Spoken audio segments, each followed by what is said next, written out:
நீங்க ஒரு இடத்துக்கு நடந்து போறீங்க. அந்த இடம் முழுக்கவே அங்க இருக்கக்கூடிய பொருட்கள உங்கள வாங்க வைக்கிறதுக்கு மட்டும் இல்லாம, உங்கள கண்ட்ரோல் பண்றதுக்கும் சேர்த்துதான். அந்த இடத்துல இருக்கக்கூடிய ஒரு கார்னர்ஸும், உங்கள சுத்தி கேட்கக்கூடிய சவுண்ட்ஸுமே, ஏன் எங்கிருந்தோ வரக்கூடிய வாசனையுமே கூட உங்கள பொருட்கள வாங்க வைக்கிறதுக்காகவே உருவாக்கப்பட்டிருக்கு. ஒரு சூப்பர் மார்க்கெட்குள்ள உங்கள வர வைக்கிறதுல இருந்து நீங்க எந்த வழியா போக போறீங்க, எந்த பொருளை ஃபர்ஸ்ட் பார்க்க போறீங்கிறது வரைக்குமே எதுவுமே எதர்ச்சியா நடக்கக்கூடிய ஒரு விஷயம் இல்ல. நீங்க பொருட்களை வாங்கக்கூடிய சூப்பர் மார்க்கெட் வெறும் சூப்பர் மார்க்கெட் மட்டும் இல்ல, அது ஒரு லேப். அந்த லேப்ல ஆராய்ச்சி பண்றது வேற யாரையும் இல்ல, நம்மளதான். Welcome to the dark side of super market.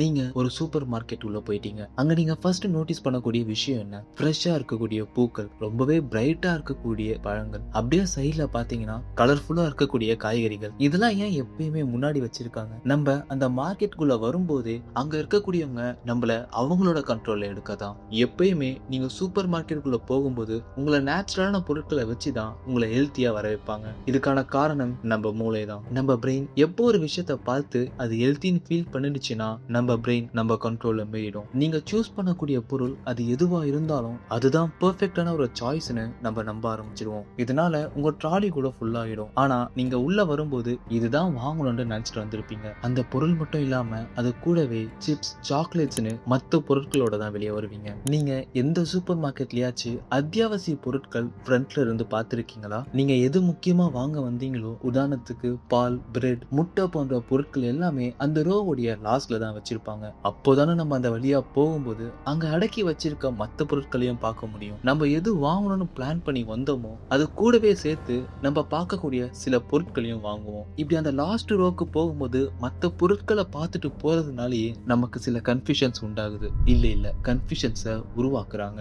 எவ்வளவு தூரம் நம்ம ஒரு சூப்பர் மார்க்கெட்டுக்குள்ள நடக்கிறோமோ அவ்வளவு பொருட்களை நம்ம பார்ப்போம். அப்படி நிறைய பொருட்களை பார்த்தா நிறையவே செலவு பண்ண ஆரம்பிப்போம். நம்ம பொருட்களை வாங்கும்போது நீங்க இதை நோட் பண்ணிருக்கீங்களா? ரொம்பவே மெலோடியா ஸ்லோவா ஒரு மியூசிக்கோ இல்ல பாட்டோ உங்க காதுல கேட்டு இருந்திருக்கும். திங்க் பண்ணி பாருங்க. அதுவும் அந்த மியூசிக் ஃபாஸ்டா இருக்கவே இருக்காது. இதுவும் ஒரு சைக்காலஜி தான். ஒரு மியூசிக் ஸ்லோவா பிளே ஆகிட்டு இருக்குன்னா அங்க ஆட்டோமேட்டிக்கா நம்ம மூவ் பண்றதும் ஸ்லோ ஆகிடும். இதுக்கான சயின்டிபிக் ரீசன் என்னன்னா, நம்ம heart beat almost music rhythm கூட சிங்க் ஆகும்ன்றது தான். ஸ்லோவான ஒரு மியூசிக் நம்ம ஹார்ட் பீட்டை ஸ்லோ பண்ணி காமா பீட் பண்ணிட்டு இருக்கோம். இதன் காரணமா நமக்கே தெரியாம நம்ம ஸ்லோவா வாக் பண்ணுவோம். ஈவன் ஒரு ரிசர்ச்ல சாங்கோட டெம்போ மாத்துறது மூலியமா அந்த சூப்பர் மார்க்கெட்ல முன்ன விட இந்த ரிசர்ச் அப்போ நிறைய சேல்ஸ் ஆகி இருக்குன்னு ரிப்போர்ட் பண்ணிருக்காங்க. நம்ம அந்த சூப்பர் மார்க்கெட்ல ஸ்லோவா மூவ் ஆகுற ஒரு ஸ்டெப்ஸுமே நம்மள அதிகமா பொருட்களை வாங்க வைக்கிறதுக்காக போட்ட ஸ்கெட்ச் தான். மியூசிக்னு மட்டும் இல்லாம அங்க இருக்கக்கூடிய லைட்ஸுமே பெரிய தாக்கத்தை உண்டாக்கும். அங்க இருக்கக்கூடிய வார்ம் லைட்ஸ் அந்த ரேக்ல இருக்கக்கூடிய பழங்களை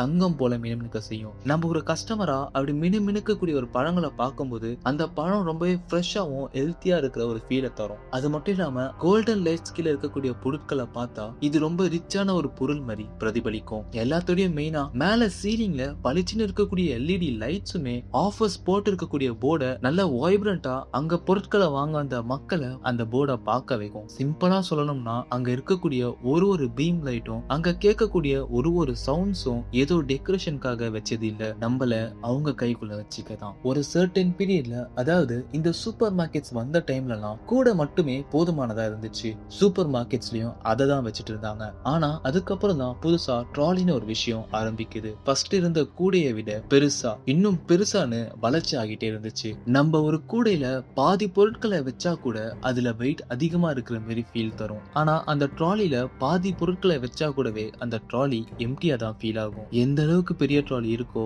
அந்த அளவுக்கு நம்ம மைண்ட் பொருட்களை அந்த ட்ராலில ஃபில் பண்ணணும்னு பார்க்கும்.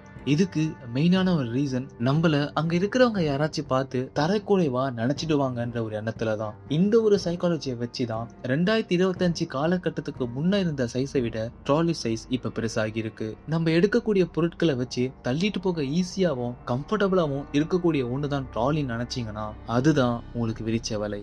இப்ப நான் சொல்லக்கூடிய இந்த ஒரு விஷயத்த மேபி நிறைய பேர் நினைச்சிருப்பீங்க. நீங்க வாங்கக்கூடிய ஒரு பொருள் போன வருஷத்துல இருந்த மாதிரி அதே சைஸ்ல இருக்கா, இல்ல அந்த பொருளுடைய சைஸ் குறைஞ்சு போயிருக்கா? இதுக்கு பேரு தான் ஸ்ட்ரிங்ஃப்ளேஷன். பொருள் என்னமோ சின்னதாக இருக்கலாம், ஆனா அதோடைய விலை மட்டும் அதே விலையில தான் இருக்கும். சில நேரங்கள்ல அதுவுமே அதிகமா வைக்கவும் வாய்ப்பு இருக்கு. பட் இதெல்லாம் நம்ம நோட் பண்ணியுமே இதை நம்ம அவ்வளவா பெருசா கண்டுக்கிறது இல்ல.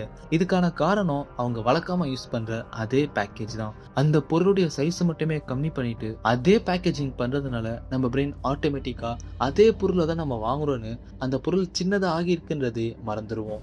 எப்பயுமே ஆஃபர் போர்டில் 99 ரூபா 199 ரூபான்னு இந்த லெஃப்ட் ஹேண்ட் சைடில் இருக்கக்கூடிய நம்பர்ஸ் எப்பவுமே 9லயே இருக்குன்ட்டு என்னைக்காச்சும் யோசிச்சிருக்கீங்களா? இப்போ ஒரு போர்டில் 199 ரூபா இருக்குன்னா அந்த 199 ரூபா நம்ம பிரெயின் 200 ரூபாய்க்குள்ள தான் பொருள் இருக்கு நம்ம வாங்கிடலாம்னு நினைக்கும்.